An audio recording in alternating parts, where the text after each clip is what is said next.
تو میرے بھائیوں، صدقہ اگر حلال کمائی سے ہو اور وہ کھجور کے برابر بھی ہو، اللہ رب العزت اسے قبول فرماتے ہیں اور اپنے دائیں ہاتھ سے قبول کرتے ہیں، اور اللہ رب العزت اس کی پرورش کرتے ہیں، اسے بڑھاتے ہیں، یہاں تک کہ وہ پہاڑ کے برابر ہو جاتا ہے۔ تیسرا نقصان، حرام کھانے سے دل سخت ہو جاتا ہے، بھلائی کی توفیق چھن جاتی ہے، انسان کے اندر سے انسانیت ختم ہو جاتی ہے۔ حرام کھانے والا شکل و صورت سے انسان ہوتا ہے، لیکن اس کے اندر انسانیت ختم ہو جاتی ہے۔ لہذا حرام کھانے والے کو قرآن و حدیث کی بات سمجھ میں نہیں آتی ہے، شریعت کی باتیں اس پر اثر نہیں کرتی ہے۔ یہ تیسرا نقصان ہے۔ چوتھا نقصان ہے، حرام خور کا انجام کل قیامت کے روز دوزخ ہے۔ اللہ کے نبی صلی اللہ علیہ وسلم کا فرمان ہے، لا يدخل الجنت جسد غذی بالحرام، وہ جسم جنت میں داخل نہیں ہو سکتا ہے جس کی پرورش حرام غذا سے ہوئی ہے۔ ایک اور حدیث کے اندر اللہ کے نبی صلی اللہ علیہ وسلم فرماتے ہیں، یا کعب بن عجرہ، اے کعب بن عجرہ، انہو لا يدخل الجنت لحم ونبت نبت على سحت النار اولا به، وہ جسم جنت میں داخل نہیں ہوگا، وہ خون اور گوشت کا وہ حصہ جنت میں داخل نہیں ہوگا، وہ شخص جنت میں داخل نہیں ہوگا جس کی پرورش حرام غذا سے ہوئی ہے۔ النار اولا به، ایسے آدمی دوزخ کے زیادہ مستحق ہے۔ تو میرے بھائیوں، حرام روزی کے نقصانات دنیا کے اندر بھی بہت زیادہ ہے، اور آخرت کے اندر ایسے آدمی کا ٹھکانہ دوزخ ہے۔ میرے بھائیوں، آج حرام کمائی کا سہارا کون لیتے ہیں؟ جس کا توکل رب پر نہ ہو، جس کا بھروسہ رب پر نہ ہو۔ میرے بھائیوں، اللہ رب العزت نے ہمارے اور آپ کو ہماری تخلیق فرمائی، ہمیں اور آپ کو پیدا فرمایا اپنی عبادت کے خاطر۔ اللہ رب العزت کا فرمان ہے، وَمَا خَلَقْتُ الْجِنَّ وَالْإِنسَ إِلَّا لِيَعْبُدُونَ، کہ ہم نے انسان اور جنات کی تخلیق فرمائی، ان کو پیدا فرمایا، مقصد کیا ہے؟ لِيَعْبُدُونَ، کہ وہ میری عبادت کرے۔ تو میرے بھائیوں، اللہ رب العزت نے ہمیں اور آپ کو پیدا فرمایا اپنی عبادت کے خاطر، اور اللہ رب العزت نے روزی روٹی کی ذمہ داری خود لے لی ہے۔ کسی کے ذہن میں یہ سوال پیدا ہو سکتا ہے کہ عبادت کریں گے تو پیٹ میں دانا چاہیے، جسم پر لباس چاہیے، سر پر چھت چاہیے۔ تو میرے بھائیوں، اللہ رب العزت نے روزی روٹی کی ذمہ داری لے لی ہے، لہذا آپ رزق کی فکر نہ کریں، رب نے روزی کی ذمہ داری ہے۔ آپ کی ذمہ داری یہ ہے کہ آپ اپنی آخرت کی فکر کریں۔ ایک انسان جب ماں کے پیٹ میں ہوتا ہے اور ماں کے پیٹ میں اس کی عمر 4 ماہ ہوتی ہے، اللہ رب العزت ایک فرشتے کو بھیجتے ہیں، اور وہ فرشتے اللہ کے حکم سے اس میں سور پھونکتے ہیں اور 4 بات لکھتے ہیں۔ ان میں پہلی بات روزی کے تعلق سے ہوتی ہے۔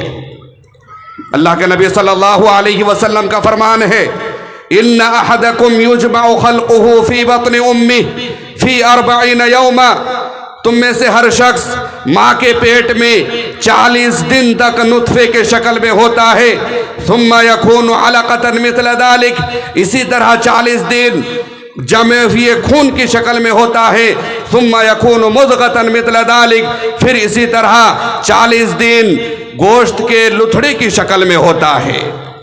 ہم میں سے ہر شخص ماں کے پیٹ میں پہلے 40 دن نطفے کے شکل میں ہوتا ہے، دوسرا 40 دن جمے ہوئے خون کی شکل میں ہوتا ہے، اور تیسرے 40 دن گوشت کے لتھڑے کی شکل میں ہوتا ہے۔